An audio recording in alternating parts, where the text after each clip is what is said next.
back then, yeah. Those were simpler times, I think. I just feel like we may be going back to that, by the way. But in a way, good, because when I read things like the foundations of capitalism are shattering, I'm like, maybe we need that. Maybe we need some time where we're walking around with a donkey with pots clanging on the sides. You think that would just bring us back to reality? Yeah, because everything is amazing right now, and nobody's happy. Like, in my lifetime, the changes in the world have been incredible. When I was a kid, we had a rotary phone. We had a phone that you had to stand next to, and you had to dial it. Yes. You realize how primitive? You're making sparks in a phone, and you actually would hate people with zeros in their numbers because it was more like, oh, this guy's got 2 zeros. Screw that guy. Why do I want to? And then if they called and you weren't home, the phone would just ring lonely by itself. And then if you wanted money, you had to go in the bank for when it was open for like 3 hours. You had to stand in line, write yourself a check like an idiot. And then when you ran out of money, you just go, well, I can't do any more things now. Right. I can't do any more things. That's it, yeah. That was it. And even if you had a credit card, the guy would go, ugh, and he'd bring out this whole shunk, and he'd write, you'd have to call the president to see if you have any money. And it's all true, kids. You had to call the president, yeah.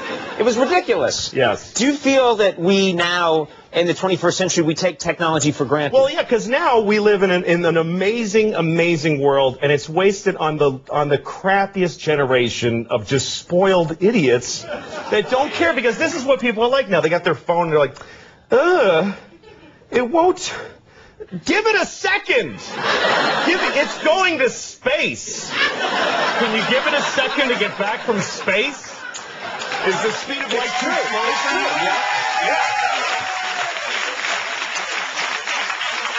I was on an airplane, and there was internet, high-speed internet on the airplane. That's the newest thing that I know exists. And I'm sitting on the plane, and they go, open up your laptop. You can go on the internet. And it's fast, and I'm watching YouTube clips. I'm in an airplane. And then it breaks down. And they apologize. The internet's not working. The guy next to me goes, this is bull.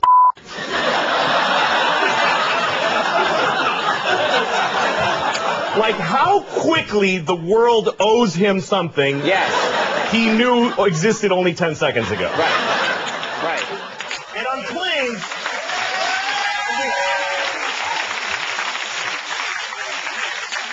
flying is the worst one, because people come back from flights and they tell you their story. And it's like a horror story. They act like their flight was like a cattle car in the 40s in Germany. That's how bad they make it sound. Right. They're like, it was the worst day of my life. First of all, we didn't board for 20 minutes. Right. And then we get on the plane, and they made us sit there on the runway for 40 minutes. We had to sit there. Oh, really? What happened next? Did you fly through the air incredibly like a bird? Did you partake in the miracle of human flight, you non-contributing zero? That you got to fly? You're flying! It's amazing. Everybody on every plane should just constantly be going, oh my God!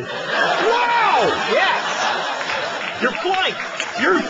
You're sitting in a chair in the sky. Yes. Yeah. That's right. Now, Louis, but it doesn't go back a lot. And it's not really. Here's the thing. People they say there's delays on flights. Yeah. Delays, really? New York to California in 5 hours. That used to take 30 years to do that, and a bunch of you would die on the way there and have a baby. You'd be a whole different group of people by the time you got there. Now you watch a movie and you take a dump in your home. Yeah. Well, nicer way to say it than that, but yeah, no.